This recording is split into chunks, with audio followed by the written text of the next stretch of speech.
Hello, Michael. How are you feeling about our Bears? Got to be feeling pretty good. There's no other way to feel.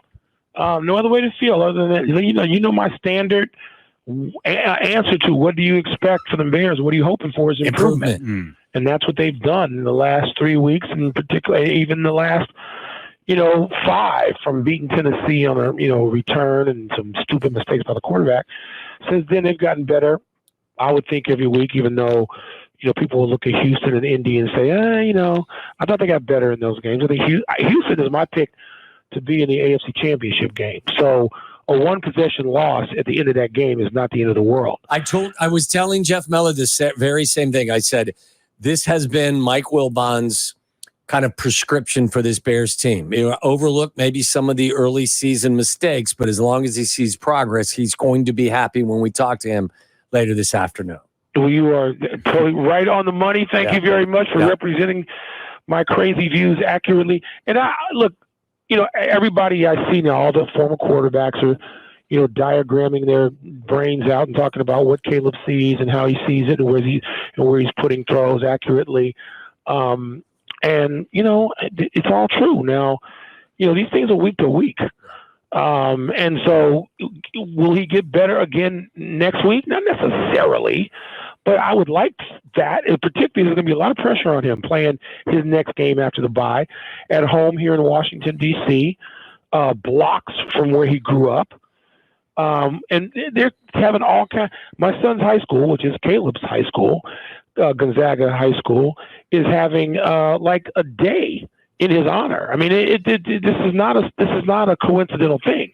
It may not resonate with people in Chicago; they may not get it, but this is an enormous deal for him to return home and play the team he grew up rooting for, captained and quarterbacked by some other dude who was being called his superior in his rookie class.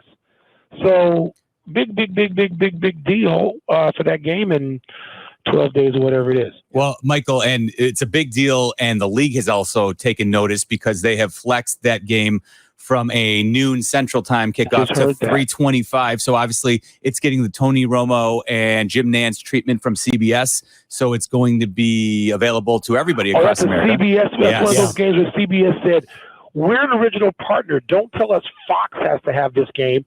So it's one of those, the CBS game. Yeah, and they moved it to the main game. So yes, 4 o'clock Eastern time. Exactly. So you're going to get it across the country. It's getting that treatment. And Mike, I think you'll be interested to hear what Tom Waddle told us earlier today, because of course he breaks down the film every Tuesday. And Waddle, you'll be very encouraged to hear this, Wilbon.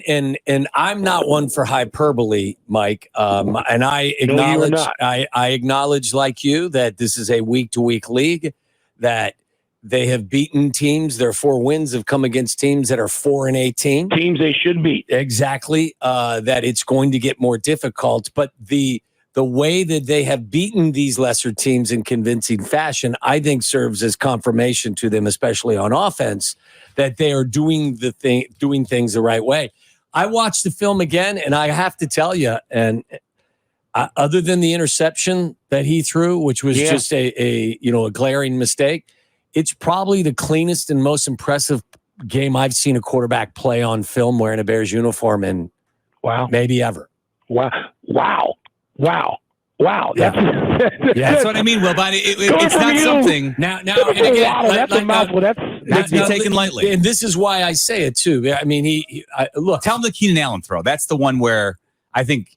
Well, there's only a few guys, I think, in the league that make that throw consistently and accurately enough. That just reminded me of a throw that Aaron Rodgers makes to Devontae Adams going back to their Packer days, where there's a back foot, no less. Yes, and the ball's thrown, and there's a great view from behind where the ball's in the air before Keenan Allen ever turns, and you can tell that there is this chemistry that's building between these two. Confidence. Because he throws it in a spot that only Keenan can catch it, and it's a throw that not many guys will even make. But if you look at Caleb's body of work, he was 23 of 29 for 226, and yes, there have been Bears quarterbacks who have thrown for many more yards. Somebody reported that, who was watching it? We just had Jeff Saturday, but it wasn't Jeff who said this. Somebody just said that Caleb has missed 5 passes the last 2 weeks total. Missed 5. which is, they said, the lowest in the league. Well, like I said, he was 23 of 29, and I would say the one interception factors in, and there were probably 3 throwaways as he was, getting rid of the ball, running in a direction or another. Yeah. And look, and they, the adjustment too. Let me give the offensive coordinator and the offensive staff, no doubt, absolutely, some credit. Learning, not just I hate these. They used to call them bubble screens, Tommy, when you were playing. These very quick screen. They're not even screens. They're just like these zip passes out to the sideline where you need perfect blocking to execute those, or really good blocking. How about some old-fashioned screens where you let overly zealous edge rushers come flying in and just make them look like fools when you dump a pass over? Now, nobody has 34 on the receiving end of those passes, but you can still do it. Deontay Swift's very capable of taking those, and so is DJ Moore. If you want to use the wide receiver, we've seen him do it. So the offensive staff has said, okay, there are ways we can get the ball to these guys in space, and all that's going to do is create more room, because linebackers are going to jump at things, leaving Cole Kmet 40 yards in the clear. And Cole Kmet, by the way, one of the 4 or 5 best tight ends to me in the game when it comes to particularly pass catching. So you have all these weapons. I hope they find a way to get Khalil Herbert involved. And I know with him right now, especially special teams, when you got dangerous playmakers, use them. Yeah. And like I said, it's almost like he was eavesdropping, because Mike Waddle brought up the screen game too swift earlier today. Yeah, there's been they have found their rhythm in the screen game. Again, there have been games where a Bears quarterback has thrown more touchdown passes. I believe there was a game when Mitch Trubisky threw 5. There have been games, obviously, where quarterbacks have thrown for more yards. Jim Miller threw for a bunch of yards a couple times, I'm just telling you, when it comes to accuracy and decision-making and command of the offense, I'm just telling you, I put the stats aside. I have not seen a quarterback performance, to me, that has been any more impressive. It doesn't mean he's an MVP. It doesn't mean they're going to the Super Bowl. It just means that 6 games into his NFL career, he definitely is playing like he belongs, and he is making the progress that you're looking for. Progress. There we go. And the whole team seems to be doing that and reacting to what happens early in games to be better at it. And so, so I'm feeling good. And I know that, the next game is a step up in class. One of the things that the Commanders people are feeling really cocky about is that they went out and played. They proved they were worthy against the Ravens, who some of us, my hands in the air, think is the best team in the league. If you ask me to play for a Super Bowl tomorrow in a tournament, who would I take? I'd take the Ravens. Simply because the combination of Lamar and Derrick Henry, I think, is unstoppable, literally. And I know the Chiefs' defense is playing well, and so that might be your AFC title game. But I'll take the Ravens. And the Commanders went toe-to-toe with them. Yeah. And so they're feeling particularly good about themselves and their young team coming off that game. Yeah, no doubt about it. Michael Wilbon joining us here on Waddle and Silvy. Jeff Meller in for Silvy today. Mike, newsy day in the NFL. There's been a couple of trades, of course. Davante Adams heading back to New York to team up with Aaron Rodgers for the Jets, and Amari Cooper traded to the Bills by the Browns as well today. So which trade do you think has more significance? Well, I mean, the easy one is to, sort of pick Davante Adams. Because, in the network we all work for, there are people who've been, chirping that this makes this is going to make the Jets Super Bowl contenders. I don't believe that for a second, because they got a lot more that troubles that team. But when you look at their schedule, they got the cream puff of all cream puff schedules, the Jets do. They got, how many games they have left against the Patriots, Dolphins, and who else in that division? Who am I leaving? They got one more against Buffalo, which is a legit game. The other 4 are not. And they just got a cream puff schedule.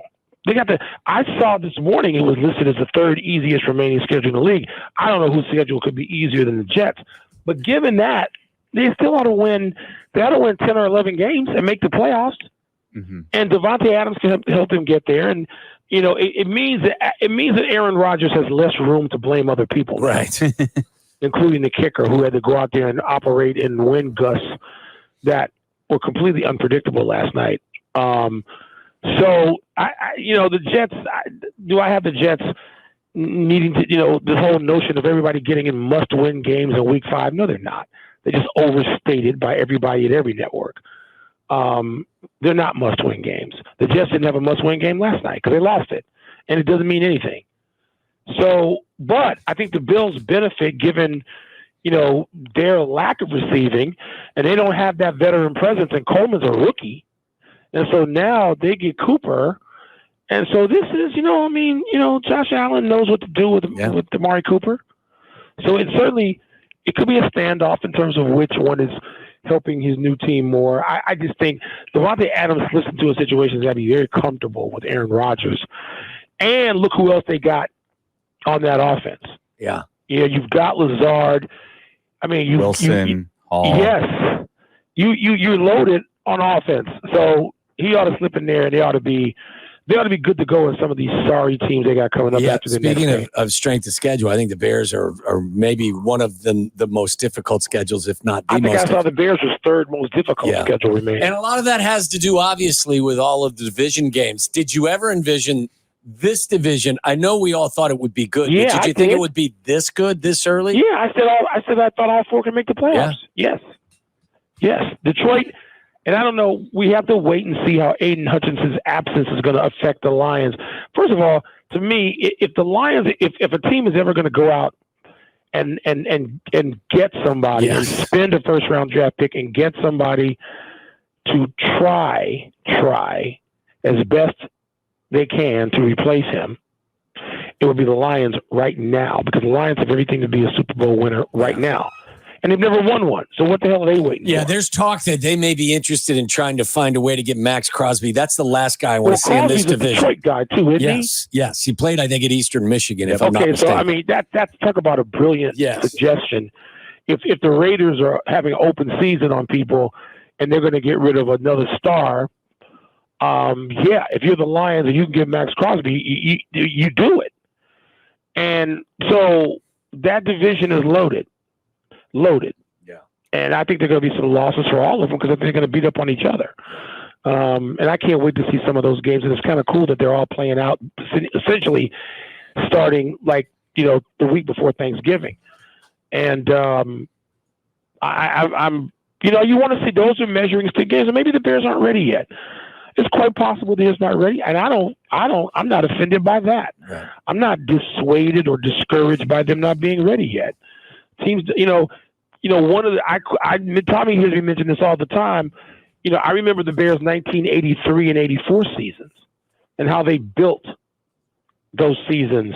The Cubs 2015, 2014, how you build to championship seasons. So I remember those. The Blackhawks, they lose a conference final to Vancouver. Yeah. Red Wings. The year before they went in 2009. Yeah, before they won in 10. So 2009, right. The Bulls, God knows, lost to Detroit 3 times. Lost to Detroit in 5, 6, and 7 games. So the building up to championship seasons are very important. And I don't mind. Will it be frustrating in real time if they can't beat those teams? Of course it will. But do I expect them to just sort of come in now and beat Green Bay and beat Minnesota and beat Detroit? No, I don't. But if they can keep making improvement and hang in there with those teams, then that's the direction I want to see this team go. Another team you can never seem to get away from, Mike, they got throttled at the hands of the Lions this past Sunday. And Jerry Jones, he didn't want to take any of the blame. He just wanted to skirt the issue today, wanted to have a nice conversation. I'm curious what you think about the Cowboys and where they currently sit at 3-3, but of course getting just crushed at home these days.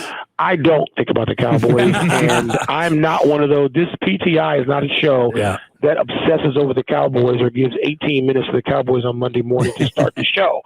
That's get up and first take, do that. Listen, that's where they live. That works for them. That works for Greeny and Stephen A. and all the people that do those shows. Is great.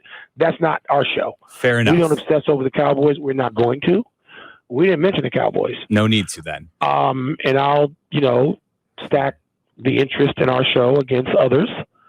And so that's not. I don't spend all my waking time No need to thinking say about more what the anymore. Cowboys Like, are. then let's move to baseball. Yeah, We yeah. haven't done enough of that. And the Yankees have a chance to potentially, if the Yankees can advance, talk about what an interesting potential World Series matchup you'll have with either the Mets or the Dodgers. And I wonder what you think about the possibility of having that World Series matchup with either of those teams in the National League. I know that's the glamour matchup a lot of people are looking for. Anybody who sort of pays attention to this show or my life and career knows that I root for teams where I grew up in the Midwest. I was happy to see. God knows I don't want to root for any cheeseheads, but it was kind of fun when Detroit, Milwaukee, and Cleveland were in there. And obviously somebody had to be eliminated. I'm not rooting for the Yankees. Mm-hmm. I'm not rooting for that. I'm sure that my bosses are rooting for it because it means more eyeballs. I don't care about that. I'm not paid by the eyeball, at least not yet. The Yankees is where that's the series of interest for a lot of people nationally. Yankees and Dodgers probably more so because it's romantic. Yep. For somebody that grew up with a father, my father was about the Yankees and Dodgers. That's what, he grew up watching, internalizing, and being emotional over. You didn't root against the Dodgers in my house, not when there was the team of Jackie Robinson and Don Newcomb, among others, and Junior Gilliam. And so those Dodgers, the Brooklyn Dodgers, and even the Los Angeles Dodgers when you added Sandy Koufax. So those were, that's a very glamorous World Series. No matter where you live, you could miss that. Am I rooting for that? I root for the Dodgers because they're owned by a couple of people I know and am friends with. Sure. And Mark Walter and Irvin Johnson. So yes, I root for the Dodgers. Am I rooting for Yankees Dodgers? No. I get it. And I'm definitely not rooting for Yankees Mets, which at the time was the lowest rated televised television broadcast World Series ever. Listen, I remember that, and it's certainly because nobody outside of New York wants to root for New York. Nobody cares for you that. Could absolutely see it. I am personally rooting for the Dodgers. I'd love to see an Ohtani, Aaron Judge, the two biggest and stars I totally in the get that sports too, right because now. if you want to just watch superstars, Yes. By the way, their lineups. I mean, to watch Mookie, Ohtani, Freddie Freeman, and the rest of them. Yep. Against Judge and Stanton and Soto. Juan Soto. Yes, I mean those are lineups that you want to watch in October. Those are very much worthy of the phrase Fall Classic. Am I going to not turn the TV on if the Cleveland? There I go about to say it again. Guardians. The Guardians represent the American League in the world. No, I'm not going to turn it off. I'm going to watch anyway. The last World Series game I saw in person was in Cleveland, Game 7, 2016. So I'm quite happy to watch Cleveland in the World Series. Mike, we're a week away from the start of the NBA regular season. Do you have your basketball buzz yet? Yeah, it's a little early, but I'm starting to get it because I got to cover it, Tommy. I'll be in Philadelphia a week from. How about this? A week from tonight is the opener. Is that nuts? Yeah. And then a week from tomorrow, I'll be in Philadelphia. Doc Rivers and Giannis and the Bucks go to Philly, and I'm hoping Paul George can play coming off this hyperextension he suffered. Sounds like he certainly wants to, and that's let's face it, that the Philadelphia team is even more attractive to watch. Now having added Paul George, and I'm excited about this. Yeah, I am, and this is not going to be local because I'm not excited about the Bulls. I'm just not. I'm excited to, as a Chicagoan, watch to see what they have. Mm-hmm. That does not project into any sort of expectations. I want to see how these four guys who need the ball are going to exist on one team on the floor. I guess three of them presumably together at one time. I want to see that. I want to see how that's going to happen. I want to see how they can do this and have Kobe White progress from beyond the point where he was like the most improved player in the league last year or runner-up, whatever his official vote was. I forget. I know I voted for him runner-up after Jalen Williams of Oklahoma City. But Kobe White, is reason to want to see that team. Josh Giddey and how he's going to fit in coming off a season when he was 19 years old, when he averaged like 16, 8, and 7. That's a huge season sharing a court with Shai Gilgeous-Alexander and other really talented players. And then it didn't work out so well for him last year, and the Bulls wind up getting him. I sort of wanted them to get more for Caruso, but I understand.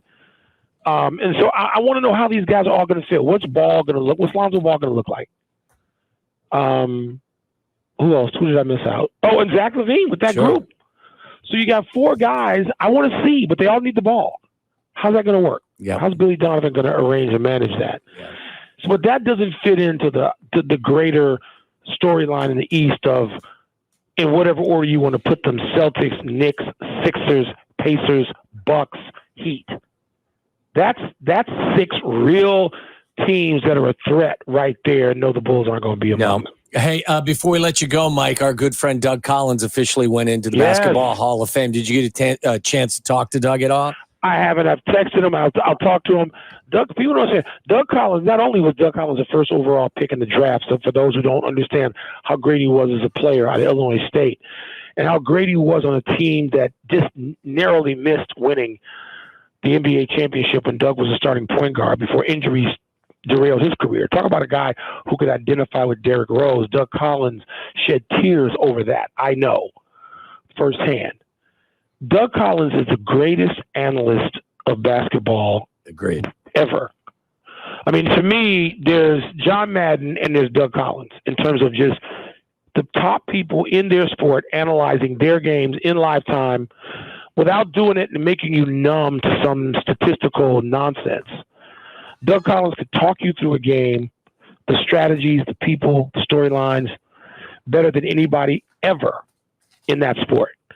And so I feel like Doug has been a godfather to me to help shepherd me through a lot of understanding of basketball. I've gone to practices with Doug. I've called him up. I've sat with him in hotel lobbies and various places. And the Collins family is like family to me. Yeah. And it didn't start with Chris. It started with Doug.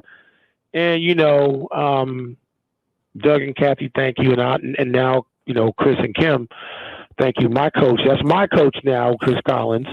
But the Collins family, I root for like family. Yeah. And so Doug, no one is more deserving.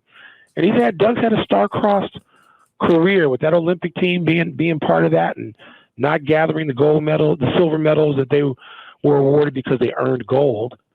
But Doug Collins is one of the most worthy historical figures in basketball that I have ever observed or known. Amen to that. And obviously Doug is a favorite here on our show as well. Absolutely. Mike, always a pleasure to talk to you. Have a good rest of your week.